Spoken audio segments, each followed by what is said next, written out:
Hello दोस्तों, आप सभी का ऑल अबाउट सोशियस में स्वागत है। और ये समाज शास्त्र की कॉम्पिटिटिव सीरीज़ है और इसमें आज हम लोग सिगफ्रेड फ्रेडरिक नाडेल अर्थात जिन्हें हम लोग एसएफ नाडेल के नाम से जानते हैं, इनके बारे में चर्चा करने वाले हैं। समाजशास्त्र में एक महत्वपूर्ण विचारक के रूप में जाने जाते हैं और अगर रेडक्लिफ ब्राउन की जब सामाजिक संरचना की बात आती है तो वहाँ पे नाडेल का भी जिक्र जरूर होता है, क्योंकि दोनों के विचार काफ़ी कुछ मिलते जुलते हैं।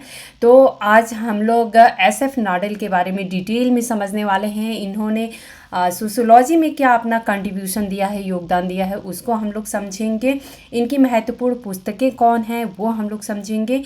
यहाँ पे हम लोग एसएफ नाडेल की इमेज देख रहे हैं, तो आप लोग यहाँ पे देख सकते हैं ये एसएफ नाडेल की पिक्चर है। और चलिए हम लोग फटाफट स्टार्ट करते हैं। सिगफ्रेड फ्रेडरिक नाडेल, इनका जन्म जो है वो 24 अप्रैल 1903 को हुआ था और इनकी डेथ जो है वो 14 जनवरी 1956 को हुआ था। तो ये जो मैं जन्म और मृत्यु का टाइमलाइन मैं बताती हूँ, ये अपने आप में इसलिए इम्पॉर्टेंट होता है क्योंकि एग्ज़ाम्स में बहुत बार जो थिंकर्स होते हैं उनका पदक्रम पूछ दिया जाता है या किस तरीके से उनका कार्यकाल रहा है उसको पूछ दिया जाता है। तो पदक्रम तो नहीं बोलेंगे, ये कहेंगे कार्यकाल पूछ दिया जाता है।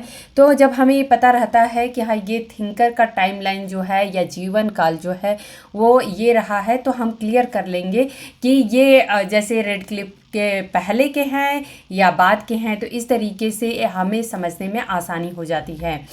ये एक ब्रिटिश मानव विज्ञानी थे। तो यहाँ पे आप लोग ध्यान रखिएगा, ये एक ब्रिटिश मानवविज्ञानी थे जो अफ्रीकी नृवंश विज्ञान में विशेषज्ञता रखते थे। तो ये अफ्रीका की जो ट्राइब्स थी वहाँ पे अध्ययन किया था इन्होंने। हम लोग आगे डिटेल में डिस्कस करेंगे। नृविज्ञान की ओर रुख करने से पहले नाडेल ने संगीत में रुचि दिखाई थी। इनका काफ़ी ज़्यादा म्यूजिक में इंटरेस्ट रहा, तो इनका स्टार्टिंग का जो कैरियर था वो म्यूजिक से ही रिलेटेड रहा। उन्होंने इतालवी संगीतकार फेरुशियो बेनव्यूंटो बुसोनी की जीवनी और संगीत टाइपोलॉजी पर एक काम लिखा और उन्होंने अपनी खुद की ओपेरा कंपनी के साथ दौरा किया था। तो इन्होंने अपनी खुद की ओपेरा कंपनी भी खोली थी। 1932 में उन्होंने लंदन स्कूल ऑफ इकोनॉमिक्स में प्रवेश लिया, जहां उनकी मुलाकात मानवविज्ञानी सीजी सेलिगमैन और ब्रोनिस्ला मैलिनोस्की से होती है। यहाँ से इनका टर्निंग पॉइंट है, जो कि एक मानव विज्ञानी के रूप में हम इनको जानते हैं। उन्होंने अपना पहला अभियान नूप यानी जिसे हम लोग न्यूप बोलते हैं NUPE, हम लोग इंग्लिश में अक्सर करके न्यूप ही बोलते हैं, तो लेकिन हिंदी में इसे नूपे, इसका चूँकि ट्रांसलेशन नूपे की तरह कर दिया है तो ये नूपे की तरह लिखा है, लेकिन ये न्यूप ही होता है। और अन्य नाइजीरियाई लोगों 1934 से 36 तक के लिए इन्होंने अपना काम किया था। और फिर एंग्लो मिस्र सूडान में 1938 से 40 के न्यूबा की जांच की थी। तो न्यूप और न्यूबा ये दोनों एन से ही है और इनका नाम भी नाडेल एन से ही है। तो याद करने का सबसे आसान तरीका है न्यूप, न्यूबा और नाडेल, ये तीनों को हम लोग एक साथ कोरिलेट करके याद कर सकते हैं। उनका पहला प्रमुख कार्य जो था अ ब्लैक बाइजेंटियम, ये आप लोग ध्यान रखिएगा, वेरी इंपॉर्टेंट बुक है इनकी, 1942 में प्रकाशित हुई थी। ये न्यूप से ही संबंधित है। उनकी नृवंश विज्ञान पद्धति का सैद्धांतिक आधार ये प्रस्तुत करता है। द न्यूबा है ये 1947 में प्रकाशित होती है और इसमें उन्होंने 10 आदिवासी समूहों द्वारा साझा किए गए संरचनात्मक स्थिरांक की जांच की है। नाडेल इंग्लैंड के डरहम विश्वविद्यालय में नृविज्ञान के रीडर थे 1948 से 1950 तक, और कैनबरा जो कि आपका ऑस्ट्रेलिया में है, कैनबरा विश्वविद्यालय में नृविज्ञान के प्रोफेसर थे 1950 से 56 तक। न्यूप रिलीजन यहाँ पे आप लोग देख सकते हैं, उसी को इन्होंने वहाँ पे न्यूपे लिखा था, यहाँ पे न्यूप है। तो न्यूप रिलीजन 1954 के अलावा इन्होंने न्यूप रिलीजन करके बुक लिखी है। उनके अन्य कार्य सैद्धांतिक हैं और उनमें अन्य लोगों के अलावा मैलिनोस्की, समाजशास्त्री मैक्स वेबर, दार्शनिक आल्फ्रेड नॉर्थ व्हाइटहेड और मनोवैज्ञानिक कर्ट कोफका का प्रभाव प्रकट होता है। तो इतने जो थिंकर्स हैं या विचारक हैं उनसे ये प्रभावित रहे हैं। The foundation of social anthropology 1951 में उन्होंने जोर देकर कहा कि विज्ञान का मुख्य कार्य जो है वो उद्देश्य नियंत्रित उद्देश्यपूर्ण व्यवहार का वर्णन करने के साथ साथ व्याख्या करना भी है। यह सुझाव देते हुए कि समाजशास्त्रीय तथ्य मनोवैज्ञानिक तथ्यों से निकलते हैं, उन्होंने संकेत दिया कि पूर्ण स्पष्टीकरण प्रेरणा और चेतना के मनोवैज्ञानिक अन्वेषण से प्राप्त किए जाने हैं। सामाजिक संरचना का सिद्धांत, इन्होंने जो थ्योरी ऑफ सोशल स्ट्रक्चर दिया है उसमें इन्होंने बात कही है, जिसे कभी कभी सामाजिक विज्ञान में 20वीं सदी के सबसे महत्वपूर्ण सैद्धांतिक कार्यों में से एक माना जाता है। इसमें नाडेल ने सामाजिक भूमिकाओं की जांच की है, जिसे उन्होंने सामाजिक संरचना के विश्लेषण में महत्वपूर्ण माना है। तो यहाँ पे एक बात मुझे याद आ रही है कि सामाजिक संरचना को इन्होंने शायद भूमिकाओं की गठरी भी कहा है। तो ये भी एक बहुत बार कोट ये पूछ दिया गया है, भूमिकाओं की गठरी, या जहाँ तक भूमिकाओं की जब बात आती है जैसे इस सामाजिक संरचना में, तो नाडेल का नाम प्रमुख हो जाता है। ओके, नाडेल ने अपना हैबिलिटेशन डे डुएल सीन डेर म्यूजिक की दोहरी प्रकृति एक संगीतात्मक टाइपोलॉजी 10 दिसंबर 1930 को सौंप दिया था। तो इन्होंने अपना जो मैं आपको बताई ही कि म्यूजिक से भी इनका स्टार्टिंग का करियर जो था वो म्यूजिक से ही था, तो काफ़ी कुछ इनका योगदान रहा है। इस अवधि के दौरान नाडेल ने साइकोलॉजिस्ट्स इंस्टीट्यूट, यहाँ पे आप लोग हिंदी में मुझे लगा आप लोग कंफ्यूज होंगे, तो इंग्लिश में भी मैंने मेंशन किया है, साइकोलॉजिस्ट्स इंस्टीट्यूट में सहायक के रूप में कार्य किया और नृवंश विज्ञान में उनकी रुचि बढ़ती गई। उन्होंने रेडियो वियना के लिए संगीत पर रेडियो कार्यक्रम तैयार किए, जिसमें गैर पश्चिमी संगीत की चर्चाएं शामिल थी, और 1930 में मारिम्बा पर एक लेख लिखा। यह अफ्रीका के नृविज्ञान में रुचि में बदल गया, जिसे डिड्रिच वेस्टरमैन ने प्रोत्साहित किया था। तो यहाँ पे ये नाम भी अपने आप में इम्पॉर्टेंट होता है कि जो मारिम्बा पे इन्होंने लेख लिखा था, या ये कहें कि अफ्रीका में जो इन्होंने एक नृशास्त्र या नृविज्ञान की तरफ इनका रुझान गया था, वो किससे प्रभावित थे, तो यहाँ पे डिड्रिच वेस्टरमैन से ये काफ़ी ज़्यादा प्रभावित थे, या इन्होंने उनको काफ़ी ज़्यादा प्रोत्साहित किया था, जिनके साथ नाडेल ने बर्लिन में मोनोग्राम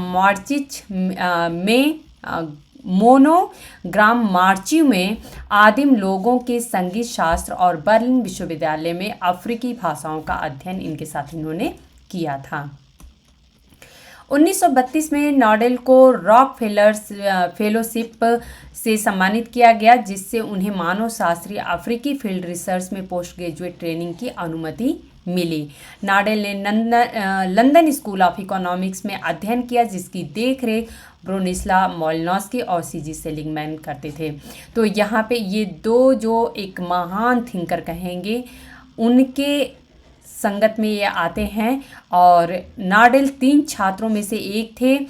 जो दूसरे 2 छात्र थे वो थे मेयर फोर्टिस और सोजार्ड हॉफस्ट्रा, जिन्हें यह फेलोशिप मिली थी, और वे द मैंडरिन के रूप में जाने जाते थे उस समय, जो मालिनॉस्की के साथ अध्ययन करने वाले छात्रों के पहले समूह में से एक थे। तो मुझे याद है कि जब मैं मालिनॉस्की को मैं पढ़ा रही थी, तो उस समय मैंने आप लोगों को बताया था कि पहली बार जो एक फील्ड वर्क वाली परंपरा है जो मालिनॉस्की से शुरू हुई है, तो जब वो जा रहे थे फील्ड वर्क के लिए, तो वो लोग पूरी एक जहाज़ यात्रा करके और बहुत सारे थिंकर साथ में गए थे।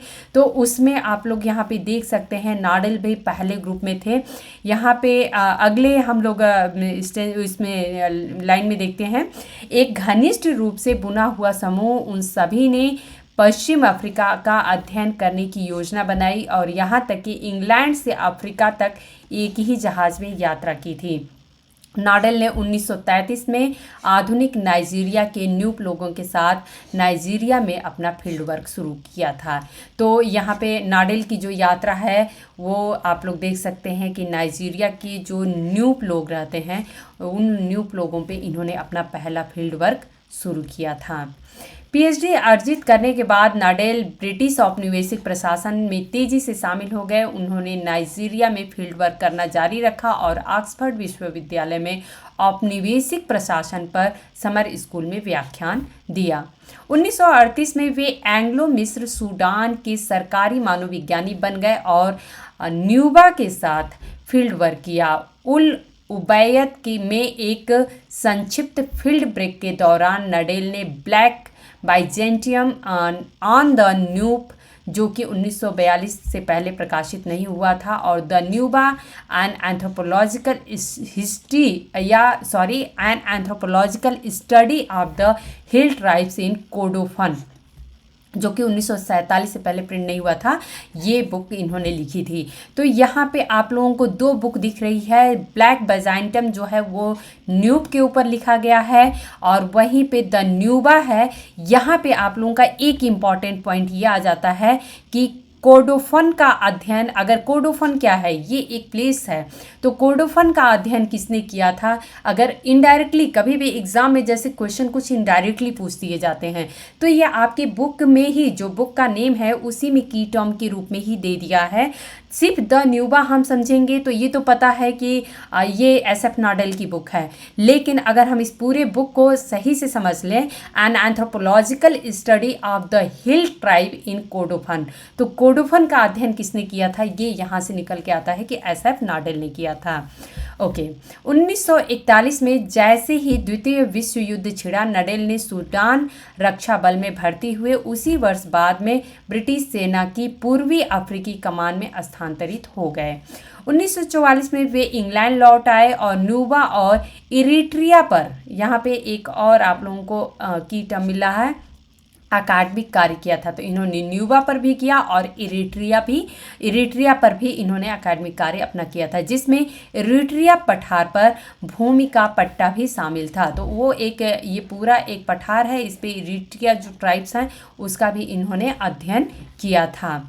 1945 में उन्हें गृह प्रतिष्ठान में स्थानांतरित कर दिया गया। लेफ्टिनेंट कर्नल के पद पर पदोन्नत किया गया और ट्रिपोलिटानिया की में मूल निवासी मामलों के सचिव और ब्रिटिश सैन्य प्रशासन के उप मुख्य सचिव बनाए गए।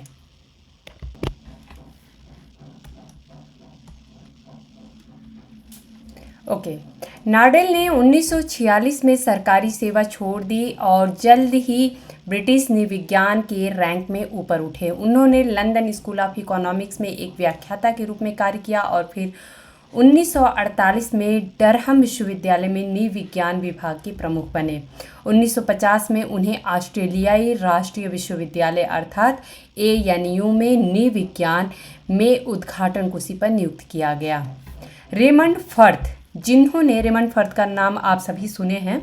रेमंड फर्थ, जिन्होंने ANU अर्थात ऑस्ट्रेलियन नेशनल यूनिवर्सिटी जो है, तो ANU और पैसिफिक स्टडीज़ के आकार की योजना बनाने के लिए रिसर्च स्कूल ऑफ पैसिफिक और एशियाई स्टडीज़ के सलाहकार और कार्यवाहक निदेशक के रूप में काम किए थे और 1952 में ये इस्तीफा दे दिए और नाडेल को स्कूल का डीन नियुक्त कर दिया गया। 1950 के दशक की शुरुआत में नाडेल ने 2 और किताबें प्रकाशित की। उनकी सामाजिक संरचना का सिद्धांत जो है, जो कि 1957 में मरणोपरांत प्रकाशित हुआ था। तो ये उनकी डेथ के बाद, जो कि अक्सर करके हम लोगों से एग्ज़ाम में ये पूछ दिया जाता है कि theory of social structure, very very important book Nadel की है। तो ये विभिन्न परीक्षाओं में पूछ दी जाती है। ये इनके मरणोपरांत प्रकाशित हुई थी। ओके, यहाँ पे हम लोग थोड़ा सा न्यूबा और न्यूब के बारे में समझ लेते हैं। न्यूबा जो है वो दक्षिणी मध्य सूडान के कोर्डोफन क्षेत्र में न्यूबा पहाड़ियों के निवासी हैं। तो यहाँ पे आप लोग ध्यान रखिएगा। यहाँ पे कोर्डोफन का देखिए जिक्र हो चुका है। यह क्षेत्र ऊबड़ खाबड़ ग्रेनाइट पहाड़ियों से भरा हुआ है, जो एक विस्तृत मिट्टी के मैदान से तेजी से ऊपर उठते हैं और आकार और सामग्री में काफ़ी भिन्न होते हैं। तो जो न्यूबा ट्राइब्स वो जो है वो दक्षिणी मध्य सूडान के, तो सूडान ये हम लोग अक्सर करके ये सुनते हैं कि सूडान पे अध्ययन रहा है नाडेल का, लेकिन कोर्डोफन पे हम लोगों का जल्दी ध्यान नहीं जाता है, इसलिए आप लोग कोर्डोफन को ध्यान रखिएगा। न्यूब को हम लोग देख लेते हैं। न्यूब इंग्लिश में जो होता है NUPE होता है। न्यूप जो होता है ये पश्चिम मध्य नाइजीरियाई में नाइजर और कडुना नदियों के संगम के पास रहने वाले लोग हैं, उनको हम न्यूप कहते हैं।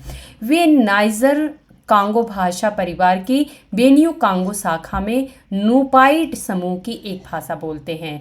नूप जो होते हैं कई निकट से संबंधित क्षेत्रीय समूहों में संगठित हैं, जिनमें कि सेबेनी, जम, बताचे या फिर इसे बटासी भी कहते हैं, और केडे अर्थात कैडे सबसे महत्वपूर्ण हैं। ओके, तो यहाँ पे बहुत ज़्यादा समझने की ज़रूरत नहीं है, बस इतना आप लोग समझिएगा कि जो न्यूबा है वो सूडान से रिलेटेड है, जो नूप है वो नाइजीरिया से रिलेटेड हैं। ओके, प्रसिद्ध मानवशास्त्री रैडक्लिफ ब्राउन के निकट सहयोगी रहे ब्रिटिश मानवशास्त्री नाडेल ने अपने विशिष्ट संरचनावादी सिद्धांत से मानवशास्त्र और समाजशास्त्र दोनों को प्रभावित किया है। तो यहाँ पे आप लोग रैडक्लिफ ब्राउन का नाम देख रहे हैं। रैडक्लिफ ब्राउन के काफ़ी क्लोज रहे हैं नाडेल, और इन दोनों की थ्योरी भी लगभग एक ही जैसी हमें लगती है।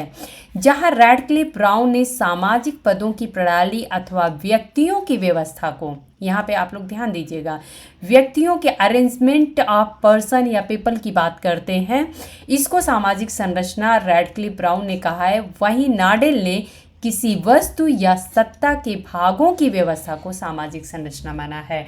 तो जहाँ पे ये रैडक्लिफ ब्राउन व्यक्तियों की व्यवस्था की बात करते हैं, वहीं पे नाडेल जो है वो वस्तु या सत्ता के भागों की व्यवस्था की बात करते हैं और उसको वो सामाजिक संरचना मानते हैं। यहाँ पे हम लोग नाडेल का एक कथन देखेंगे। संरचना हिस्सों का एक स्वरूपात्मक संबंध है जो तथ्यों के समूह के रूप में संरचना को प्रदर्शित करता है। तथ्य का यह समूह हिस्सों में या भागों के एक रूप में ऐसी क्रमबद्ध व्यवस्था को प्रदर्शित करता है जिसे परिभाषित किया थोड़ा जल्दी बोलने में ऐसे हो जाता है, जिसे परिभाषित किया जाना या पहचाना जा सकता है। तो ये जो कथन है वो नाडेल का दिया गया है, आप लोग ध्यान रखिएगा। यहाँ पे ये मैं समझाने की कोशिश की हूँ कि ब्राउन तथा नाडेल जो हैं वो किस प्रकार से सामाजिक संरचना को देखते हैं। तो ब्राउन तथा नाडेल दोनों ही सामाजिक संरचना को संबंधों के एक ताने बाने या व्यक्तियों की संबंधों की एक व्यवस्था के रूप में देखते हैं। इन दोनों से भिन्न वहीं पे लेवी स्ट्रॉस जो हैं, इन्होंने सामाजिक संरचना को एक यथार्थता के स्थान पे, अर्थात ये जो सामाजिक संरचना है उसको वास्तविकता नहीं मानते हैं। कौन? Levi Strauss. इसके स्थान पे लेवी स्ट्रॉस कहते हैं जो सामाजिक संरचना है वो हमारा एक मानसिक संरचना होती है, इसीलिए इन्होंने उसको मिथ माना है या मिथक माना है। यहाँ पे एक और कथन है नाडेल का, वो हम लोग देखते हैं। सामाजिक मानवशास्त्र, ये सामाजिक मानवशास्त्र की परिभाषा इन्होंने दिया है कि सामाजिक मानवशास्त्र एक प्राकृतिक विज्ञान है, मानव समाज का अध्ययन या बहुधा प्राकृतिक विज्ञानों की विधियों के प्रयोग द्वारा करता है। नाडेल ने सामाजिक संरचना के विश्लेषण हेतु 3 मानदंड इंगित किए हैं। तो इन्होंने सामाजिक संरचना के विश्लेषण के लिए 3 मानदंड बताए हैं। पहला है सदस्यता, दूसरा है अंतर पारस्परिक नियंत्रण और तीसरा है संसाधन लाभों पर सापेक्षिक नियंत्रण। अगला पॉइंट हम लोग इसमें देखते हैं। समाज की व्याख्या करते हुए उन्होंने कहा है कि इसे 2 दृष्टिकोणों से देखा जा सकता है। समाज की बात यहाँ पे करते हैं। पहला क्रिया के रूप में जैसे कि नातेदारी और अर्थव्यवस्था, और दूसरा जो है समूहन के रूप में जैसे कि परिवार या गोत्र। तो समाज को इन्होंने 2 दृष्टिकोणों से देखा है। पहला तो इन्होंने क्रिया के रूप में देखा है और दूसरा इन्होंने समूहन के रूप में अर्थात ग्रुप के रूप में देखा है। तो क्रिया के रूप में इन्होंने नातेदारी और अर्थव्यवस्था को ले लिया है, वहीं पे दूसरा जो है ग्रुप के रूप में इन्होंने परिवार हुआ, गोत्र हुआ, इन सबको लिया है। नाडेल के अनुसार समाज की रचना जो है वो 3 तत्वों से होती है। पहला जो है वो व्यक्तियों का समूह है, तो जो व्यक्तियों का समूह होता है। दूसरा है संस्थागत नियम जिनके अनुसार समूह के सदस्य अंतर क्रिया करते हैं, और तीसरा है इन अंतर क्रियाओं का एक प्रतिमान अथवा अभिव्यक्ति। और ये जो तीसरा पॉइंट है, ये तीसरे को ही इन्होंने सामाजिक संरचना कहा है। यहाँ पे एक नाडेल का और कथन है। इन्होंने कहा है कि किसी व्यक्ति या सत्ता के हिस्सों के औपचारिक संबंधों को संरचना कहते हैं। तो इन्होंने संरचना का ये एक परिभाषा दिया है, तो ये आप लोग ध्यान रखिएगा। संरचना की रचना अनुभाविक तथ्यों, वस्तुओं, घटनाओं के प्रबंधन से होती है जिसे देखा जा सकता है, अर्थात जिसे हम महसूस कर सकते हैं, देख सकते हैं। नाडेल के अनुसार संरचना के 3 प्रमुख तत्व हैं। वो तीनों कौन से हैं? पहला है अनुभाविक तथ्य। अनुभाविक तथ्य के बाद दूसरा आता है तथ्यों के बीच औपचारिक संबंधों के आधार पर निर्मित भाग, और तीसरा है इन हिस्सों के बीच व्यवस्थित क्रम विन्यास। ओके, यहाँ पे कुछ और कथन है इनके। ये कथन मैंने यहाँ पे बहुत ज़्यादा नाडेल का मिल गया तो मैंने मेंशन कर दिया है। आप लोग सारे कथन जो हैं वो ज़रूर नोट कर लीजिएगा, और इसके की टर्म्स आप लोग खुद निकाल के और इसको कोड के रूप में, कथन के रूप में आप लोग अपने जो नोट्स हैं उसमें ज़रूर मेंशन कर लीजिएगा।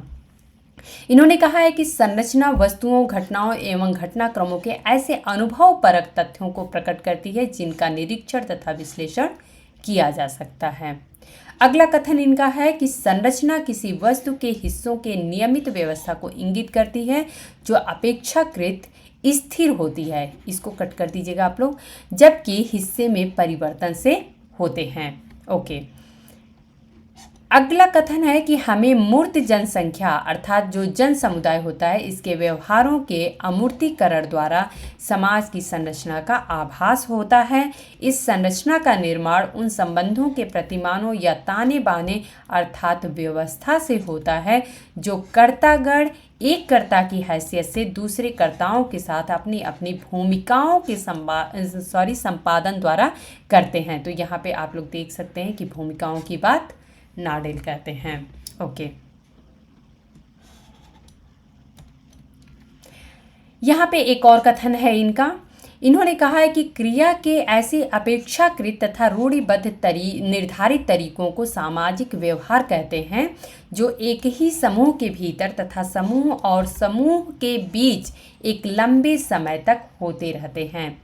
अगला कथन इनका और एक देख लेते हैं हम लोग। इन्होंने कहा है कि भूमिकाओं के संपादन के आधार पर निर्मित संबंधों के द्वारा ही समाज की व्यवस्था बनी रहती है। तो यहाँ पे आप लोग ये बार बार इनके कथन में देखेंगे कि भूमिकाओं पे इन्होंने बहुत ज़्यादा जोर दिया है। समाज इनके द्वारा क्रमबद्ध रहता है, अतः संबंधों की उपस्थिति तथा संकलन मात्र से सामाजिक संरचना का निर्माण नहीं होता, अपितु जिस क्रम विन्यास में ये संबंध प्रकट होते हैं या अभिव्यक्त होते हैं उसे सामाजिक संरचना कहते हैं। इस व्यवस्था के 2 कारक इन्होंने कहे हैं। सामाजिक संरचना जो होती है, तो आखिर में इस जो सामाजिक व्यवस्था होती है इसके लिए इन्होंने कहा है कि 2 कारक होते हैं। पहला होता है कि किसी विशिष्ट संबंधों को स्थिरता, और दूसरा जो है पहचान देने वाले कारक, अन्य सभी विभिन्न संबंधों को बनाए रखने वाले कारक। 1 मिनट, यहाँ पे थोड़ा सा मुझसे मिस्टेक हो गया है। यहाँ पे है किसी विशिष्ट संबंधों की स्थिरता और पहचान देने वाले कारक पहला है, और दूसरा पॉइंट है कि अन्य सभी विभिन्न संबंधों को बनाए रखने वाले कारक। तो पहला जो है वो विशिष्ट संबंधों की स्थिरता और पहचान की तरफ इंगित करता है, वहीं पे दूसरा जो है वो कारक है कि बाकी जो अन्य सभी विभिन्न संबंध हैं इनको बनाए रखने वाले कारक। आई होप अभी आप लोगों को क्लियर हो गया होगा। ये विशिष्ट संबंधों की बात है और अन्य सभी संबंधों की बात है। विशिष्ट क्या होता है? जैसे कि परिवार में हमारे स्पेसिफिक संबंध है, माता पिता का, बहन का, भाई का, बुआ का, मौसा का, इस तरीके से कुछ विशिष्ट जो संबंध हैं जिन्हें हम कुछ नाम देते हैं, हमें पता होता है। बाकी इनके अदर देन भी बहुत सारे संबंध होते हैं, तो उनको अन्य सभी विभिन्न संबंधों में ये रखते हैं। तो इस व्यवस्था को कहते हैं कि बनाए रखने के 2 कारक होते हैं। ओके, अब हम लोग इनकी कुछ बुक्स देख लेते हैं। बहुत ज़्यादा इनकी बुक्स नहीं है, लेकिन जो भी है बहुत ज़्यादा इम्पॉर्टेंट है, और इन्हीं बुक्स में ही बार बार रिपीट करके नाडेल की बुक पूछ दी जाती है। तो पहली बुक है अ ब्लैक बजाइंटम। ये इनकी पहली बुक रही है, 1942 में पब्लिश हुई थी, the kingdom of Nupe in Nigeria. अगली book the foundations of social anthropology 1951 में, the new religion 1954, SF Nadel का कल्चर एंड पर्सनालिटी और रे एग्जामिनेशन करके एक है, और the theory of social structure 1957, very very important book जो कि इनके मरणोपरांत हुआ था। न्यू रिलीजन यहाँ पे मैंने मेंशन किया है। The foundation of social anthropology करके भी एक बुक है जो कि इसमें आप लोगों को नहीं दिख रहा, सॉरी यहाँ पे है, सेकेंड नंबर पे ये बुक है। ओके, थर्ड बुक जो है द न्यूबा करके है, an anthropological study of the hill tribes of Kordofan. तो यहाँ पे मैंने लिख दिया है। ये यहाँ पे दिखाई नहीं दे रहा है, हालांकि मुझे इसका फ्रंट कवर पेज भी नहीं मिल रहा था, बट ये बुक जो है द न्यूबा करके इस तरीके से है, तो आप लोग इसका पूरा नाम जरूर ध्यान रखिएगा। ओके, नेक्स्ट बुक हम लोग देखते हैं अ ब्लैक बजाइंतम। हाँ, द न्यूबा जो बुक है वो यहाँ पे मेंशन नहीं है, तो उसको मैंने यहाँ पे डिटेल में इसका क्या नाम है बुक का मैंने मेंशन कर दिया है। और इनकी most important book the theory of social structure, SF nodal की। तो उम्मीद है दोस्तों कि आज का जो लेक्चर है वो आप लोगों की जो भी एग्ज़ाम की प्रिपरेशन चल रही होगी उसमें काफ़ी कुछ हेल्प करेगा। और यदि आप लोगों को मेरे लेक्चर्स पसंद आते हैं तो आप लोग लाइक ज़रूर किया करिए, कमेंट करके हमें बताया करिए, अपने दोस्तों में शेयर किया करिए। धन्यवाद।